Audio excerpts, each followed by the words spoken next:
a determinada altura no nosso código nós vamos ter, por vezes, a necessidade de verificar que tipo de dados vem dentro de uma variável. E aqui, neste caso concreto, vamos falar sobre arrays, isto é, distinguir arrays de outros tipos de variáveis, como é o caso de strings, valores inteiros, booleanos, etc. Uma questão que nós devemos ter sempre em conta é as funções para operar arrays. Não podemos usar essas funções com outro tipo de dados. E neste caso, para evitar que tenhamos erros, antes de usarmos essas funções para um array, nós temos que ter a certeza que estamos a usar um array, ou que estamos a trabalhar por cima de um array. Reparem neste exemplo. Eu tenho aqui uma variável chamada valor, tenho aqui depois uma outra variável valor, mas está comentada, portanto não é considerada para o facto. E esta variável é do tipo string. Se eu tiver aqui esta instrução condicional if e usar a expressão ou a função isArray, que significa na prática traduzido para português é um array, é como se estivéssemos a colocar uma questão. Ora, estamos a colocar uma questão aqui, a este valor ou esta variável que nós passamos para o interior desta função através do seu parâmetro único. isArray. A pergunta é esta, isArray valor? Se não for, ela vai retornar um valor booleano. Se for, ela também retorna um valor booleano. Aqui nós estamos a perguntar se é verdadeiro. É o mesmo que termos aqui isto. Ok? É exatamente a mesma coisa. Se nós ignorarmos isto que aqui está, o sistema vai funcionar da mesma forma. Portanto, ele está a perguntar se é verdadeiro valor ser um array. Se for verdadeiro, ele executa esta parte do código. Caso contrário, ele vai executar esta. Ora, o que é que vocês acham que vai acontecer aqui nesta circunstância? Obviamente que valor não é um array, então ele vai executar aqui não é um array.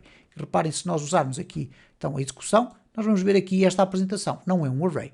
Isto já não irá acontecer se eu comentar a primeira linha e descomentar a segunda. Poderíamos até deixar a primeira descomentada porque o valor iria substituir aquela que ali está. Não há qualquer problema. Ora, neste caso o valor passou a ser um array. Então, se nós executarmos novamente o código, temos aqui é um array. E, portanto, aqui dentro nós já poderíamos utilizar contadores, fazer ciclos for each, etc, etc.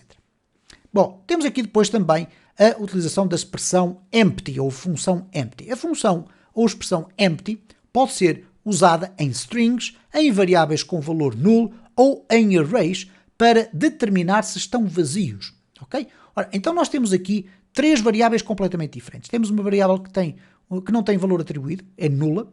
Ok? Tem uma variável que tem uma string vazia, é uma string mas não tem caracteres. E temos aqui um array que tem valores. Se eu quiser verificar se um determinado valor é empty, isto é, está vazio, o empty vai devolver um valor booleano, verdadeiro ou falso. Ora, se eu o quiser apresentar, eu terei que o transformar, por exemplo, num valor inteiro. Isto é, o valor inteiro significa que o falso vai ter o valor 0, o verdadeiro vai ter o valor 1. E só assim é que eu consigo ver o resultado da execução desta pergunta, entre aspas. Isto é, está vazio valor? Ora, valor é isto que aqui está. Valor de facto está vazio e, por conseguinte, reparem que o que acontece é a apresentação deste valor 1, que é o resultado da apresentação que aqui está. Okay? Nós poderíamos até colocar aqui uma pequena concatenação para vocês verem que vai agora aparecer ali um sinal de -1, ok? Mas apenas para identificar que estamos aqui a trabalhar nesta linha. Ora, se nós perguntarmos aos restantes valores, todos eles, à exceção do último, okay, nós vamos colocar aqui nome. Ops, vai aqui muita coisa acoplada. Vamos assim colocar nome. E reparem então o que é que vai acontecer aqui ao resultado. Temos aqui 1. Portanto, o valor de nome, ok?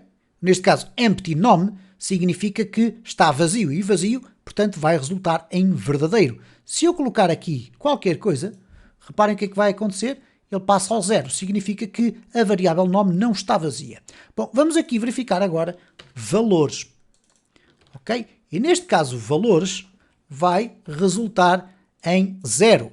Porquê? Valores não está vazio. Contém elementos. Se eu remover estes elementos daqui e ficar com um array que não tem elementos nenhuns, obviamente que eu vou passar a ter novamente o 1, que significa que valores está vazio. Existe ainda a expressão isCountable, okay, para verificar se uma determinada variável é contável ou não, se permite que nós usemos o count, por exemplo. E esta função foi introduzida, atenção, a partir do PHP 7.3. Portanto, não existe há imenso tempo. Da mesma forma que também existe, desde a versão PHP 7.1, a possibilidade de usar uma outra função designada por isIterable. O iterável significa que pode ser colocado dentro de um ciclo for each, ok? Por exemplo. Então, nós podemos perguntar se, por exemplo, isIterable valores, se é iterável os valores. E aqui temos também, quer para uma, quer para outra, o retorno de um booleano, ou verdadeiro ou falso. Verdadeiro dá 1, o falso dá 0. Apenas para nós conseguirmos aqui ver. Bom, neste caso, eu defini aqui que valores passou a ser um array vazio. Vamos verificar o que é que estas funções nos dizem. Ele diz aqui, sim, é iterável. Aqui também é iterável, isto é, nós podemos contar os valores, porque neste caso vai dar 0, e também é iterável. Neste caso vai ser um ciclo sem voltas. Porquê? Porque não tem valores lá dentro. Portanto, reparem a diferença entre o empty e isCountable e isIterable.